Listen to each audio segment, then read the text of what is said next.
తెలంగాణ ఎప్సెట్ ఫలితాలు విడుదలవుతున్నాయి. లైవ్ చూద్దాం. విశ్వవిద్యాలయాల యొక్క అకాడమిక్ క్యాలెండర్ కూడా దృష్టిలో పెట్టుకొని మీకు పూర్తి షెడ్యూల్ని అతి త్వరలోనే రిలీజ్ చేసేటువంటి ప్రయత్నం చేస్తాం. కాబట్టి విద్యార్థులు వారి తల్లిదండ్రులు కూడా ఏ రకమైనటువంటి ఆందోళనకు గురి కాకుండా ప్రశాంతంగా రాసుకోవాలి. తెలంగాణ రాష్ట్రంలో విద్యార్థులకు కావలసినటువంటి అన్ని సౌకర్యాలు ఉన్నాయి, అట్లాగే సీట్లు కూడా అధిక సంఖ్యలో ఉన్నాయి. కాబట్టి తప్పకుండా విద్యార్థులు మంచి సీట్లు పొంది తెలంగాణ కూడా మీ పాత్ర ఎంతో ఉంటుంది. కాబట్టి మంచి క్యారియర్ బిల్డ్ చేసుకోవాలని ఆశిస్తూ కృతజ్ఞతలు, అట్లాగే విద్యార్థులకు మరోసారి శుభాకాంక్షలు తెలియజేస్తూ సెలవు. ఇప్పుడు మన విద్యాశాఖ ముఖ్య కార్యదర్శి గారిని కోరుతా ఉన్నాం.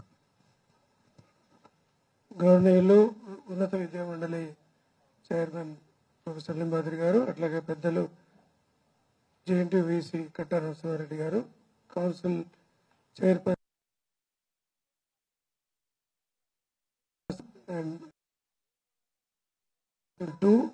and deans of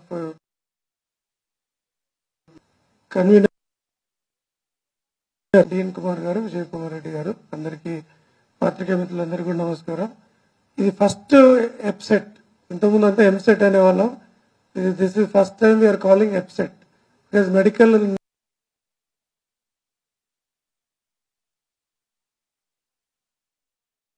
so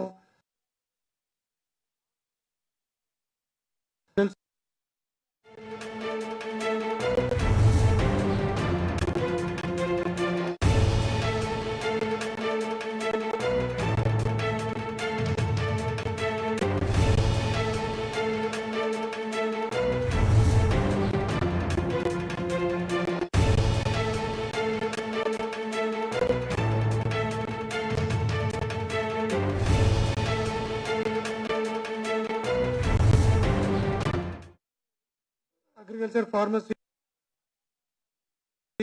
so దీంట్లో 81,379 మంది తెలంగాణలోను, 10,254 మంది ఆంధ్రలోనూ రాశారు. టోటల్ 91.24% అటెండెన్స్ అయింది. అంటే కొంతమంది రిజిస్టర్ చేసుకొని రాయని వాళ్ళు ఒక 9% ఉన్నారు. అట్లాగే ఇంజనీరింగ్ స్ట్రీమ్లోనేమో 1,95,729 మంది ఎగ్జామ్స్ రాశారు. 94.45% వాళ్ళ ఆన్సర్ అంటే అటెండ్ అయ్యారు. సో తెలంగాణలో 1,95,729, ఆంధ్రలోనేమో 44,889 ఆంధ్ర నుండి. సో ఈ సెంటర్స్లో ఓవరాల్గా 93.54% అటెండెన్స్తో ఈ ఎగ్జామ్స్ ఇంజనీరింగ్ స్ట్రీమ్ ఏమో 9th to 11th జరిగింది. అగ్రికల్చర్, ఫార్మసీ స్ట్రీమ్ ఏమో 7th to 8th జరిగింది. సో కంప్లీట్ అయింది. ఇప్పుడు ఆంధ్రప్రదేశ్లో అయితే ఇప్పుడు ఎగ్జామ్ రాస్తున్నాం. ఈరోజు స్టార్ట్ అయింది ఎగ్జామ్స్. మనం ఎగ్జామ్స్ కంప్లీట్ చేసుకున్నాం. నా రిజల్ట్స్ కూడా ఈరోజు మనం ఇస్తున్నాం. సో దీనిలో భాగంగా అనాలిసిస్ చూస్తే మనకి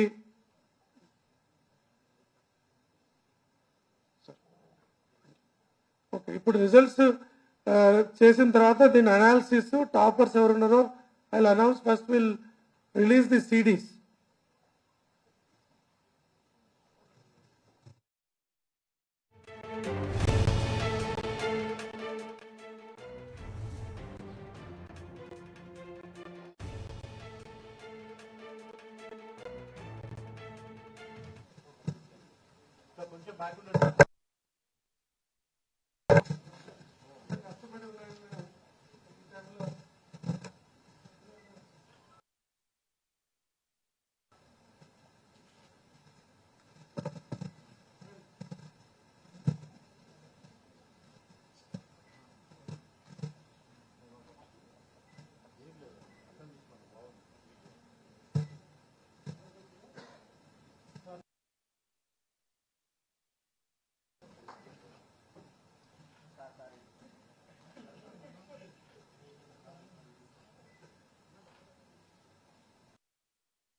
ఒక్కసారి